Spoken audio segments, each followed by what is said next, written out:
Desaparece gente. Desaparecen aviones. Desaparecen barcos. ¿O no? ¿Estas desapariciones son accidentes? ¿O son cuentos chinos, consecuencia de causas naturales o de causas sobrenaturales? ¿Se puede pasar a otro punto del tiempo y el espacio? ¿Qué desaparición es más difícil de explicar? ¿Y cuál es más difícil de aceptar?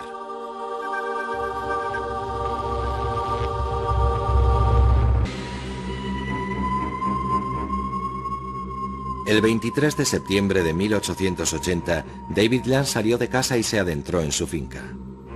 Saludó al juez local que pasaba por allí. Al cruzar la finca se volvió hacia su mujer y sus 2 hijos, y entonces, a la vista de los 4 testigos, David Land se volatilizó. No había agujeros en el campo, ni ninguna indicación de cómo pudo desaparecer. Solo se encontró un rastro. La primavera siguiente, Sarah, la hija de Land, descubrió un círculo de hierba seca justo donde había desaparecido su padre. Algo le hizo llamar a gritos a su padre creyendo oír un grito ahogado de él. Se esfumó y nunca se supo más de él.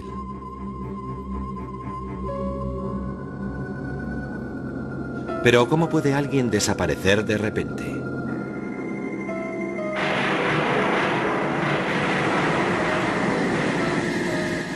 ¿De verdad pueden desaparecer personas y cosas sin dejar rastro, llevadas de nuestro mundo por algo sobrenatural? Para buscar la verdad hay que preguntar a los testigos, que siguen sin poder creer lo que vieron con sus propios ojos.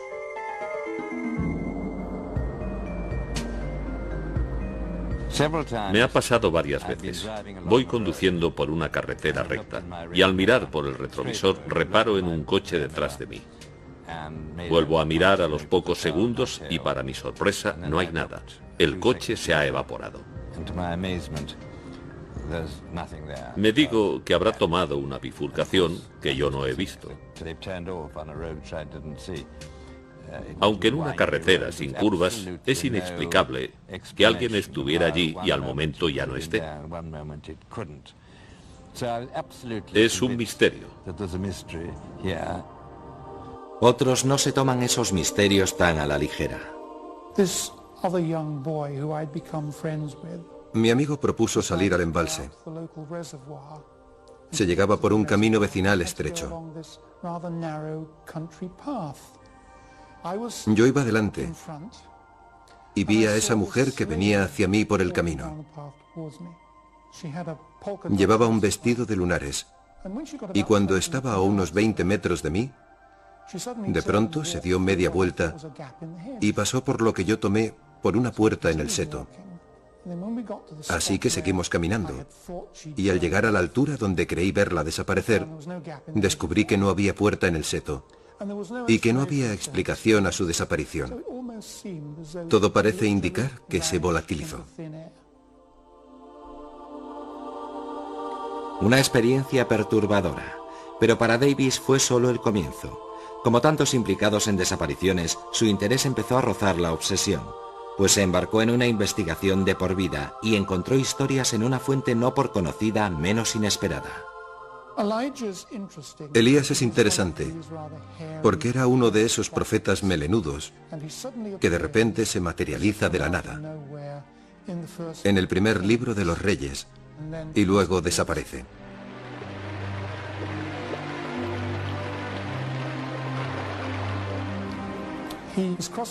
Está cruzando el Jordán con su discípulo, y al llegar a la otra orilla, descienden del cielo eso que llaman un carro de fuego y caballos de fuego. Y al mismo tiempo un tifón parece llevarse a los cielos a Elías, que desaparece. ¿Fue un fenómeno meteorológico o una desaparición sobrenatural? Los tifones no se llevan así a la gente, salvo en la Biblia, claro. Muchas veces, una desaparición va acompañada de oscuridad. Puede deberse a un eclipse de sol o a una fuerte tormenta. Eso no desalentó su investigación.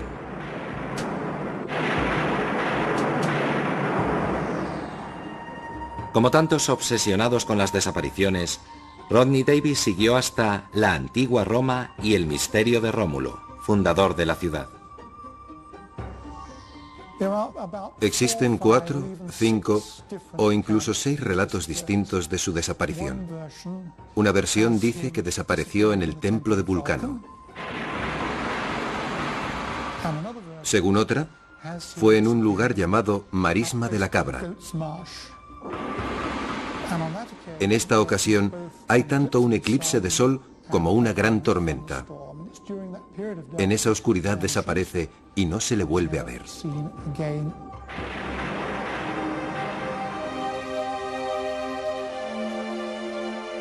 Esas historias de dioses y héroes tienen más de mito que de realidad. Durante siglos no ha pasado un solo año sin que alguien desapareciera. La de Amelia Earhart es la típica desaparición de la aviación que se convierte en leyenda. Ocurrió hace 60 años y 1 millón de palabras. Y la leyenda sigue creciendo.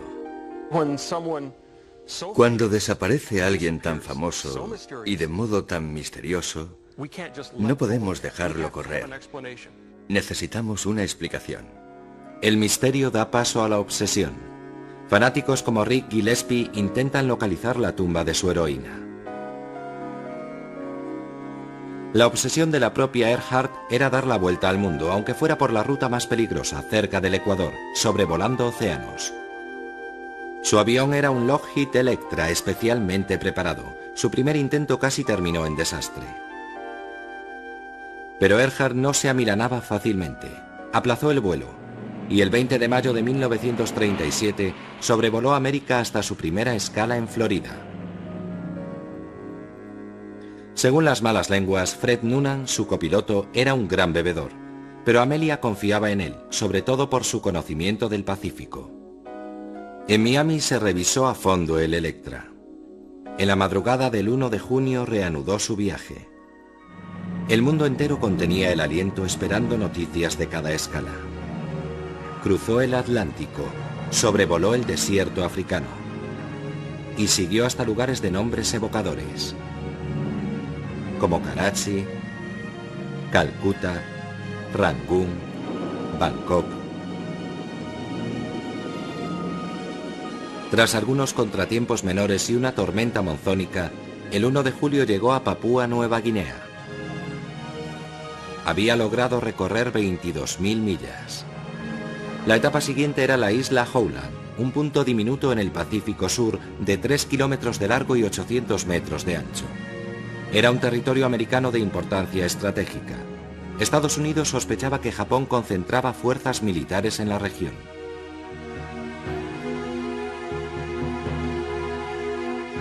Amelia sobrevolaría el polvorín. Ignorando el peligro, el 2 de julio el Lockheed de Amelia despegaba para cubrir las 2.500 millas hasta Howland. Confiaba en sus instrumentos, en Noonan y en la suerte. A las 15 horas de vuelo, los operadores de radio captaron un mensaje. Estamos volando en círculo. ¿Sobre qué isla? A las 5 horas otra señal indicaba que seguía buscando. No contestó más mensajes. Amelia Earhart, Fred Noonan y el Electra desaparecieron sin dejar rastro.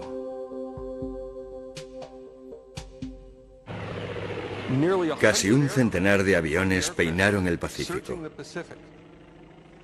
No encontraron nada. Durante la búsqueda, se creyó oír sus llamadas de socorro. Se esperaba encontrarla en cualquier momento. Pero no fue así. Se pusieron muchas esperanzas en el rescate y en el éxito de tanto despliegue naval, pero fue inútil. Lo único que aparecieron fueron rumores. Se barajó su captura por los japoneses, o que hubiera partido en misión de espionaje. En los años 60, un equipo de periodistas americanos encontró testigos en Saipán. Hablaron de un avión que cayó al mar y de un hombre y una mujer cautivos. Saipán estaba dentro del área de autonomía del avión, pero no había pruebas concluyentes. Entonces Gillespie tropezó con algo que otros habían pasado por alto. Hace poco, por un documento hallado en los archivos de una nación del Pacífico, supimos que en 1940, es decir, 3 años después de la desaparición de Earhart, las autoridades británicas encontraron los restos de una persona abandonada en la isla que falleció allí tras intentar sobrevivir. Para entonces, la historia de Amelia Earhart tenía el sello de una desaparición clásica. Un viaje épico, una persona famosa, una desaparición repentina. Para una legión de fanáticos que peinaban tierras y mares buscando su rastro, el viaje a la isla Gardiner era irresistible. En ese mismo sitio encontramos fragmentos de un zapato. Se trata de calzado americano de mediados de los años 30. Es de mujer y encaja con el estilo y la talla de calzado que llevaba Amelia Earhart cuando desapareció. Está claro que los restos que aparecieron en Gardiner en 1940 son de Amelia Earhart o de Fred Noonan. Quizá porque se extraviaron los huesos, nunca se pudo saber de quién de ellos eran. Sospechamos que eran de Noonan porque en los restos humanos es más fácil identificar el género si se dispone de parte de la pelvis y del cráneo, como fue el caso. Si es Noonan, ¿dónde está Amelia? Si hay 2 personas abandonadas en una isla, no morirán en el mismo momento. Una de ellas sobrevivirá a la otra y no se quedará ahí sentada viendo cómo los cangrejos se comen a su colega. Hará todo lo posible por enterrarlo. Si estamos en lo cierto, ahora los huesos de Amelia descansan en una tumba anónima, seguramente cerca de donde se encontró el otro cadáver. Luego hay que preguntarse qué fue del avión, si existe alguna prueba de que haya estado allí, y resulta que sí. Encontramos fragmentos de aluminio y de otro material que procede de los restos de un avión. Este trozo de metal nos dice mucho. Hemos comprobado que corresponde a un parche instalado en los bajos del avión de Earhart, en esta posición, justo aquí.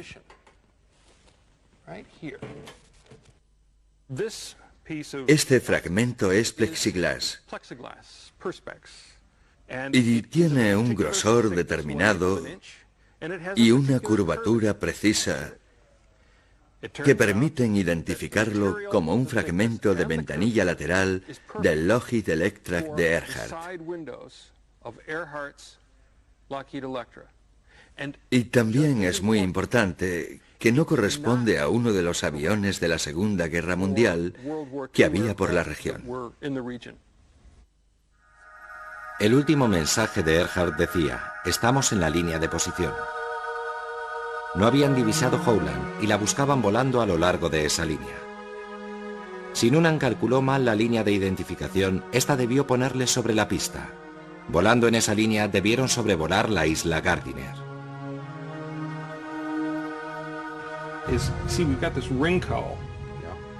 Rick Gillespie seguirá buscando el avión y los efectos personales.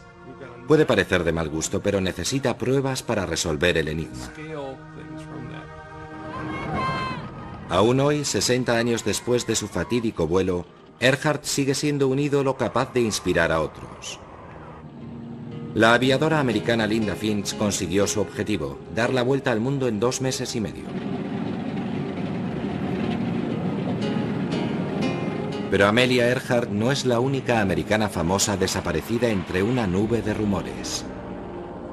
El 15 de diciembre de 1944, Glenn Miller, el director de orquesta más famoso del mundo, se volatilizó. Había recibido órdenes de volar a París y embarcó en un Norseman monomotor pilotado por Johnny Morgan. No entendí por qué Johnny Morgan se empeñó en volar ese día. Había niebla. Hacía un día de perros y él no tenía experiencia. El Norseman despegó a pesar de las inclemencias. Fue la última vez que los vi. El Norseman nunca llegó a París. Desde entonces ha habido mucha controversia en torno a lo que ocurrió ese fatídico día. Victor Gregory, excomandante de bombarderos, cree que un miembro de su tripulación fue testigo de la suerte del Norseman. Volvíamos de una incursión frustrada sobre la ciudad alemana de Schegan y teníamos órdenes de echar al mar las bombas, sobre todo el pastel de 4.000 libras, que era muy peligroso si se aterrizaba con él a bordo. Después de que soltáramos las bombas, el copiloto vio una avioneta que bajaba por estribor y la identificó inmediatamente como una Norseman. Estoy convencido de que se vio atrapada en la onda de choque de uno de los pasteles de 4.000 libras que explotaron a la vez y desapareció en el mar. Después supe que el único Norseman que voló aquel día fue el de Glenn Miller, así que no me cabe duda de que yace en el fondo del canal. Esa es una teoría, pero hay otras, más suspicaces y quizá más plausibles. El detective Gordon Buchan cree que el avión no se estrelló, ni Glenn Miller con él. Tengo en mi poder una copia del registro de todos los aviones Norseman 70.285 y demuestra que ese Norseman voló por la zona de Nueva York hasta el 29 de enero de 1947, en que fue desguazado. Es decir, unos 3 años después de la supuesta desaparición de Glenn Miller. Cuando hice preguntas y llamé a varias puertas del Ministerio de Defensa, esas puertas se cerraron rotundamente. Nadie, al parecer, quiere hablar de la desaparición de Miller. Otros también creen que ha habido una tapadera de alto nivel. Un alto oficial dijo a Udo Ulfkott que la inteligencia estadounidense se había inventado la historia de la desaparición, por motivos de delicadeza y de decencia. Después de 1945, cuando la inteligencia alemana cooperó con la americana, los americanos mencionaron que Glenn Miller no murió en ese accidente de avión. Los alemanes quisieron saber qué pasó, y los americanos dijeron, bueno, murió en una casa de putas, pero por entonces no podíamos contar eso a la gente, así que inventamos la versión de que murió en un accidente de avión. Para confirmar esto, la familia de Glenn Miller tampoco cree en un accidente. Mi padre Herb, hermano menor de Glenn, no se tragó los cuentos que los militares contaron a la familia. Creía que Glenn padecía una grave enfermedad, cáncer quizás, porque Glenn fumaba como un carretero. En las últimas fotos que tenemos de él, sus uniformes cortados a medida le vienen grandes, le sobran por todas partes. Mi padre cree que murió de muerte natural.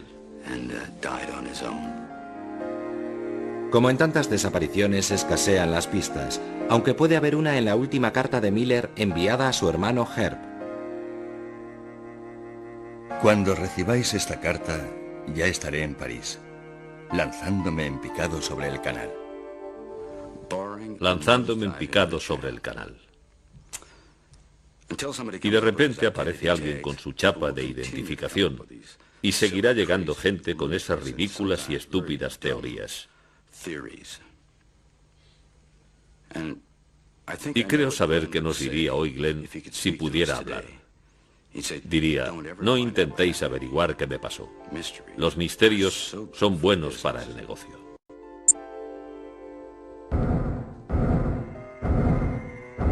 El sexo y la fama son ingredientes explosivos en las desapariciones, tanto como el poder.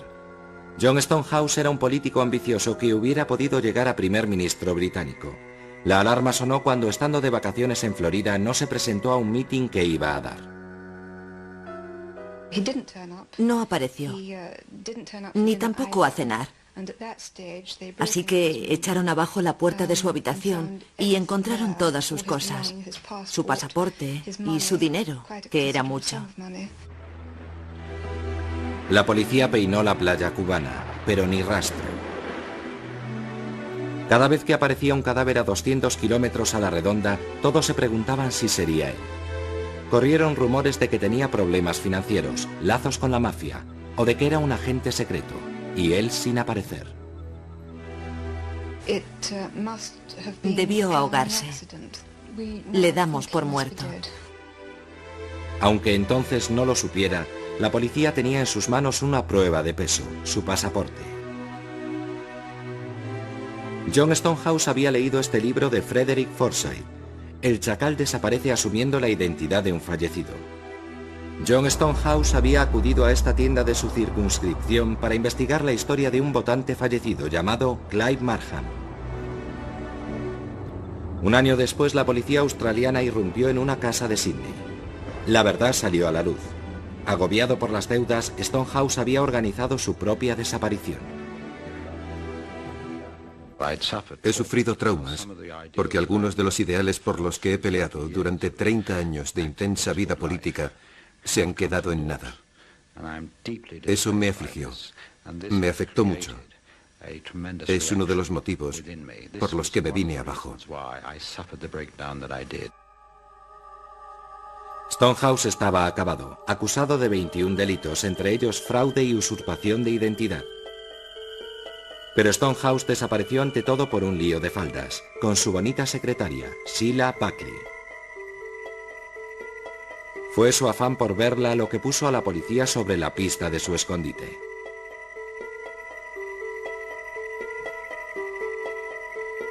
A los 11 años del misterio, Stonehouse desapareció definitivamente. Caído en desgracia, arruinado y olvidado, murió junto a Sheila Buckley, la amante por quien renunció a todo, incluso a su propia identidad.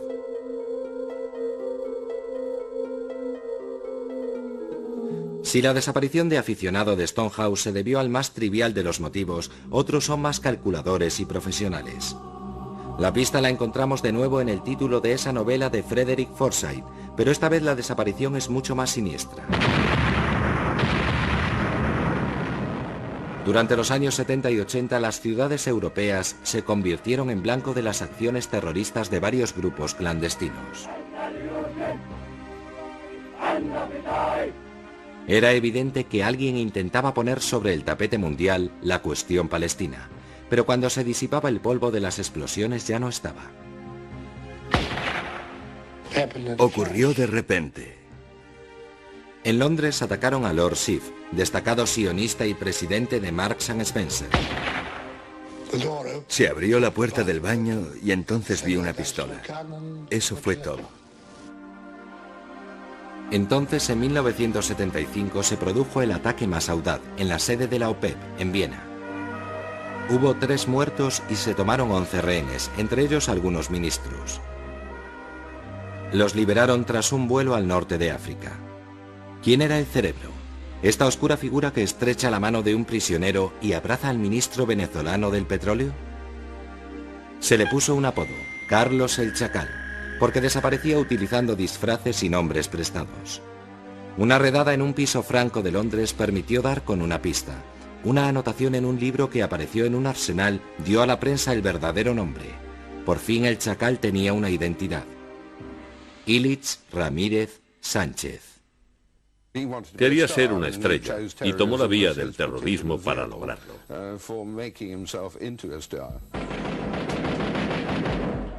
El Chacal utilizaba la más sencilla de las técnicas para desaparecer. Se escondía entre el gentío. Aunque lo buscaban en Europa, frecuentaba pisos francos en Inglaterra y Francia y se escurría cambiando de identidad y de pasaporte. Solo durante los años 70 usó más de 20 identidades distintas. Y tenía amigos secretos e influyentes. Si se estrechaba el cerco, contaba con apoyos suficientes para desaparecer en Europa del Este o en Oriente Medio. Pero la perseverancia del periodista David Yallop acabó dando con él.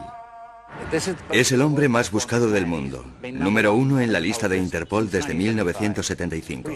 Bueno, pues está aquí, en Damasco. Digan lo que digan a Asad al-Idubar, jefe de los servicios secretos, sé que está aquí. En agosto de 1994 le abandonó la suerte. El hombre que durante 2 décadas despistó a la policía fue detenido en una clínica de Jartum cuando estaba anestesiado. Las fuerzas de seguridad sudanesas lo entregaron a Francia. A finales de 1997 fue condenado a cadena perpetua por matar a 2 agentes franceses. Carlos no volvería a desaparecer. La mayor parte de las desapariciones humanas se pueden explicar por sentido común o fuerzas naturales. Pero hay algunas que desafían toda lógica y parecen sobrenaturales. Algunas de las más sonadas se han producido en la costa sudeste de América, una pequeña zona famosa por sus inexplicables desapariciones, el llamado Triángulo de las Bermudas. Hay docenas de relatos de barcos, aviones y personas desaparecidas en extrañas circunstancias, como el Witchcraft. El 24 de diciembre de 1967, a una milla de la costa de Miami, un Buoy 7, un yate de recreo, se hizo a la mar con el propietario y un sacerdote a bordo. Al poco emitió un mensaje de llamada urgente al guardacostas. Este tardó unos 20 minutos en alcanzar su posición, pero cuando llegó a la zona, no quedaba rastro del yate. Hacía muy mal tiempo aquella noche. Debieron pensárselo 2 veces antes de salir. Era un barco pequeño, de noche y con mala mar. Para mí no tiene nada de misterioso. Por cada convencido de la existencia del Triángulo de las Bermudas también hay un escéptico, como Larry Kuss. Cree que muchos de los misterios tienen una respuesta lógica, como el caso del Rubicón, que apareció a la deriva frente a la costa de Florida con solo un perro a bordo. Se desató sobre La Habana uno de los huracanes más fuertes de todos los tiempos. El Rubicón estaba en el puerto, sus amarres se rompieron y el barco salió a alta mar a la deriva hasta que dieron con él.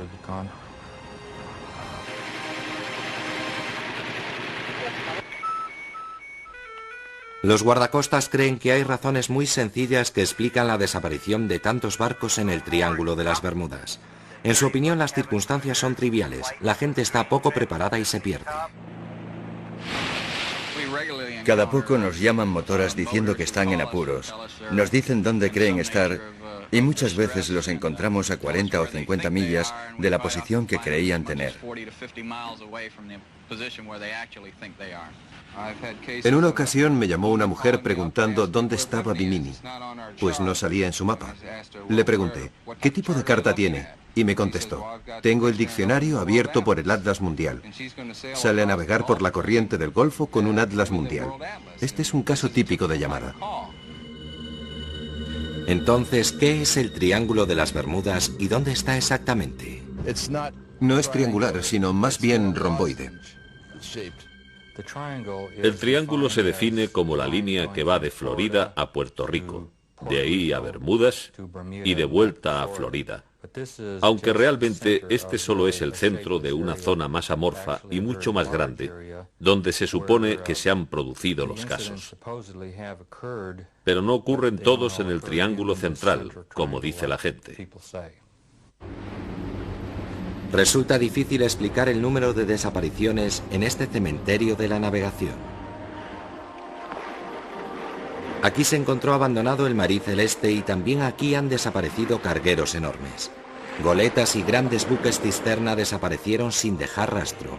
Los aviones comerciales y privados despegan sin preocupación. Otros creen que aquí pasa algo más sobrenatural. Aquí, cerca de la costa de los Estados Unidos, ha ocurrido o está ocurriendo algo que desafía las leyes de la naturaleza que conocemos en la actualidad. No sabemos lo que es, por eso es un misterio, porque no sabemos resolverlo. Si supiéramos qué hay ahí, no sería un misterio. Usted no me estaría filmando y yo no habría escrito un libro sobre el tema. Hay un incidente que ha contribuido más que ningún otro a forjar la leyenda y estará vinculado para siempre al Triángulo de las Bermudas. El 5 de diciembre de 1945, 5 Avengers de la Armada Americana salieron en misión de entrenamiento rutinario. Pero algo falló. La torre de control captó mensajes inexplicables. Los pilotos decían que se habían perdido. El mar y el cielo parecían extraños. Y luego, Silencio. Se envió un avión de rescate Mariner. También él perdió el contacto por radio. Entonces se acometió un rastreo a fondo día y noche. Se habían esfumado 5 Avengers, un Mariner y 23 tripulantes. Jamás se encontraron supervivientes ni restos del naufragio. Entraron en el triángulo diabólico y no volvieron a salir. El misterio no era tanto cómo se habían perdido, sino cómo pudieron desaparecer. Bueno, los Martin Mariners tenían un historial de explosiones. Llevaban varios miles de litros de combustible y lo que pasó es que el avión explotó en pleno vuelo a los 27 minutos de despegar, como vieron varias personas desde un barco de la Armada.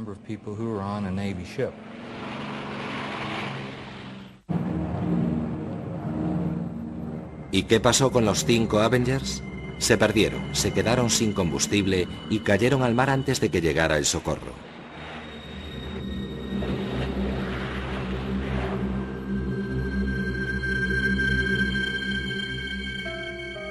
La historia del vuelo 19 se ha incorporado a la mitología popular. De vez en cuando aparecen noticias de que han reaparecido aviones perdidos.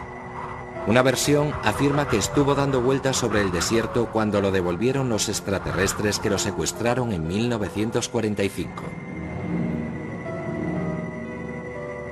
La leyenda se basa en buena parte en los comentarios del comandante, recogidos en una grabación. Las 2 brújulas se han estropeado, sobrevuelo tierra, pero están rotas. Cuando el comandante dice que están rotas las brújulas, el problema no es que hayan fallado, sino que está despistado y no está de acuerdo con lo que dicen. Pero más misterioso es lo que el comandante Taylor se supone que dijo. No vengan detrás de mí, parece como si vinieran de fuera del espacio. En el diario de navegación dice, no vengan detrás de mí. Y esto lo decía cuando hablaba con alguien de tierra, el teniente Cox. Y cuando Cox le dice, volaré dirección sur para encontrarte, es cuando Taylor responde, no vengas detrás de mí, ya sé dónde estoy. En 1945, cuando Taylor dice, parece que vienen del espacio exterior, la gente normalmente no hablaba de ovnis. Desde 1947 hemos recibido y analizado entre 1000 y 2000 informes procedentes de todo tipo de fuentes. Hemos podido explicar satisfactoriamente la inmensa mayoría.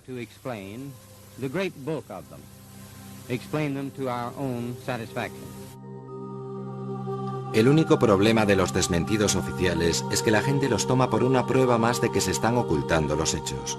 Pero algunas de las pruebas de las visitas de naves espaciales son increíbles.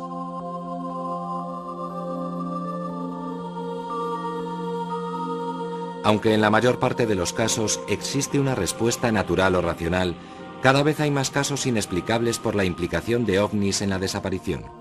Algunos cuentan incluso con la confirmación de testigos oculares.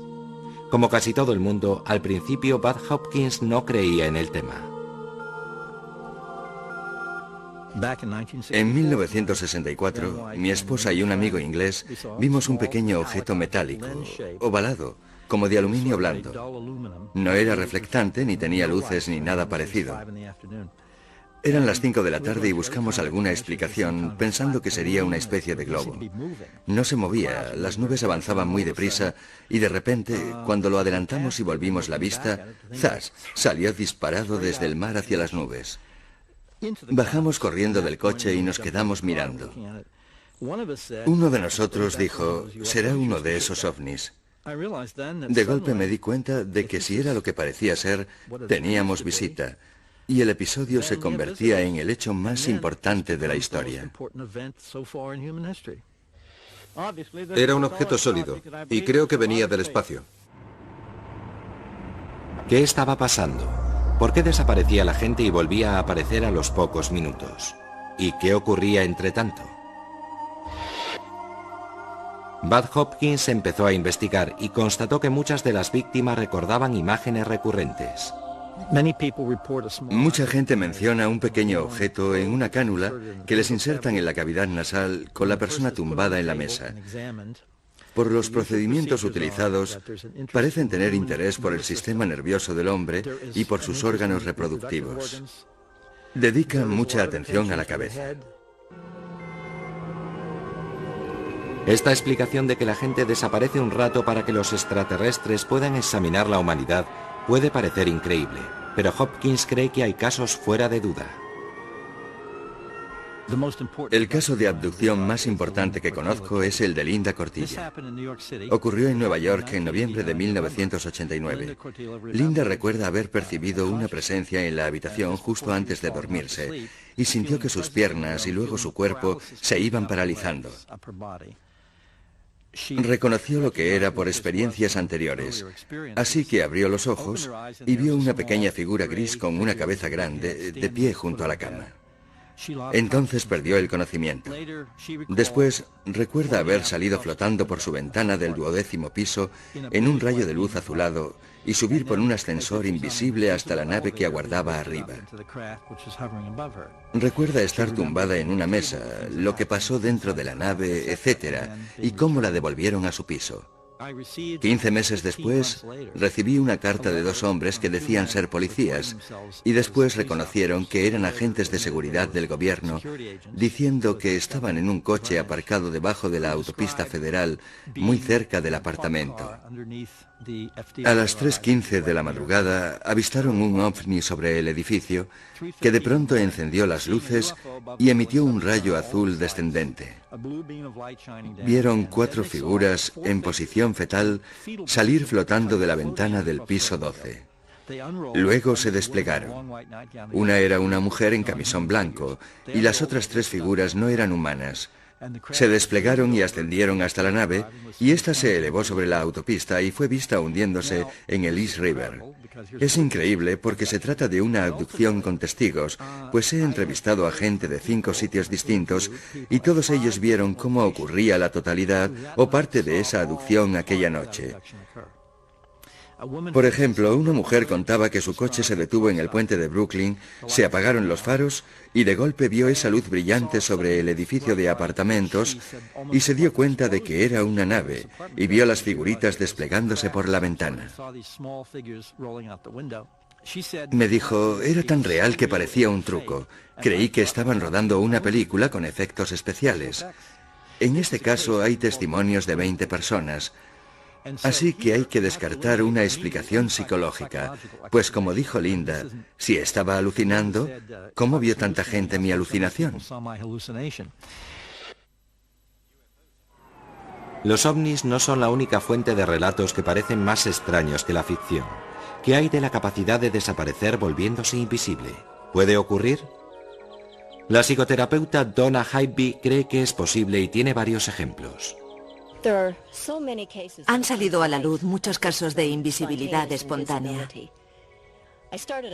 Primero fueron 1 o 2, pero luego me quedé atónita al descubrir que eran muchos. La gente contestaba a mi encuesta desde todos los rincones del mundo. Por ejemplo, Adrienne, en Lancashire, Inglaterra. Una noche entró en un bar con un amigo y este tuvo que ir al baño. Ella esperó sentada en el bar. Cuando volvió del aseo, él la buscó. No la vio. Cogió algunas cosas que tenía en la barra y salió corriendo del bar. Ella se quedó allí, preguntándose qué le pasaba, y al poco su amigo volvió a entrar y le preguntó dónde se había metido, qué le había pasado, y ella le contestó, pero si no me he movido de mi asiento. Y él dijo, imposible, vine aquí y no estabas. Y ella, entre tanto, veía todo totalmente normal, pero por algún motivo, durante unos instantes se volvió literalmente invisible. En otra ocasión, esta mujer quiso comprobar su sensación de que era invisible. Así que entró en el aseo de caballeros. Diciéndose que si no la miraban allí, no la mirarían nunca. Y dice que nadie la vio. Dejando a un lado los ovnis y lo paranormal, ¿Existe una base científica para las desapariciones? La idea de Einstein era que es la materia, la energía materializada, la que induce la curvatura del espacio y el tiempo. Según Einstein, teóricamente es posible viajar en el tiempo. Entonces, ¿podría desaparecer una persona al viajar al futuro? Para que esto funcione, Einstein sugirió un concepto asombroso, llamado antimateria. Si tuviera gran cantidad de esta antimateria o densidad de energía negativa, podría producir una deformación del plano temporal. Al provocar esta curvatura negativa del espacio y el tiempo, este se vuelve más lento y permite hacer cosas que aterrarían al más entusiasta de la ciencia ficción. Hawking dice que si pudieras provocar este efecto, no es tanto que pudieras retroceder en el tiempo, sino que podrías ir al futuro a un ritmo distinto. Esta deformación del tiempo podría tener que ver con los llamados túneles del tiempo, que pueden conducir a la desaparición al conectar dos momentos en el tiempo producidos en el mismo punto en el espacio.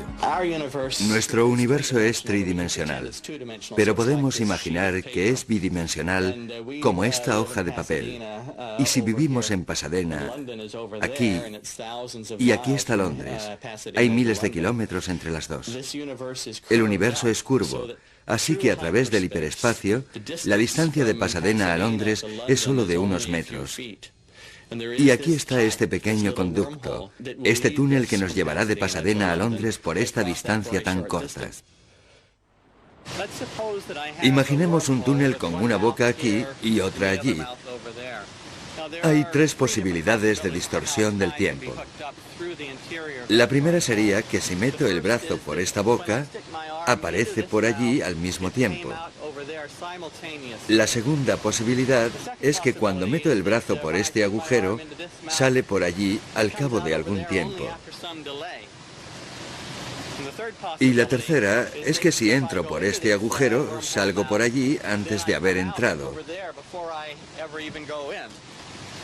Veamos cómo funciona.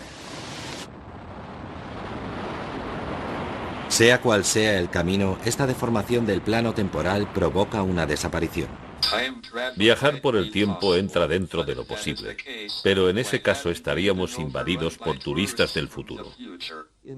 Un tipo extraordinario. Lo llama predicción cronológicamente segura. Protege la historia.